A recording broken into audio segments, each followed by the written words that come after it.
শহীদরা কোনো দলের হয় না, শহীদরা সবসময় জনগণের জাতি। যারা দাবি করে এনসিপি সাইদের দল, একটা মেয়ে প্রশ্ন করলো, সাইদকে মরার আগে বলছিল আমার দলের নাম এনসিপি। সুতরাং সর্বকালের সর্বশ্রেষ্ঠ সন্তান মুক্তিযোদ্ধা, সে ভাবনা এখন যাই থাকুক, সে আমার কাছে সম্মানের পাত্র।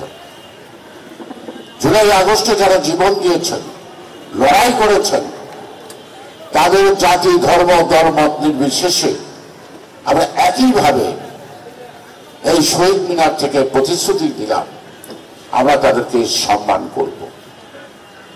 কিন্তু সম্মানটা অর্জন করা যত সহজ, রক্ষা করা তত কঠিন।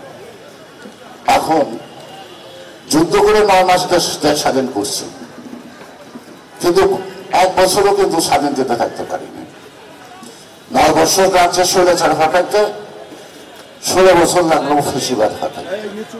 তো সেই কারণেই বলছি যে স্বাধীনতা অর্জন 9 মাসে, ভুগছি 52 বছর যাব। অর্থাৎ স্বাস্থ্যকর অল টাইম ফ্যামিলি কেক, সব সময় অল টাইম হেলদি লাইফ। যে স্বাধীন বাংলাদেশ, তার যে রূপ, সেটা আমাদের কাছে দৃশ্যমান না, তাই না? তো সুতরাং আজকে যারা নতুন করে ইতিহাস সৃষ্টি করছেন, ইতিহাসের ধারাবাহিকতায় 52 ভাষা আন্দোলন, 62 শিক্ষা আন্দোলন, 69 গণঅভ্যুত্থান, 71 মুক্তিযুদ্ধ, নাকি 7 নভেম্বরের বিপ্লব, স্বৈরাচার বিরোধী আন্দোলন, স্বৈরাচারের পতন, তারই ধারাবাহিকতা কি জুলাই আগস্ট। মৌলিকটা কি? 71 স্বাধীনতা যুদ্ধ। সেই শিশু যে বাংলাদেশটা ভূমিষ্ঠ হয়েছে মাতৃগর্ভ থেকে, দুর্বল হতে পারে,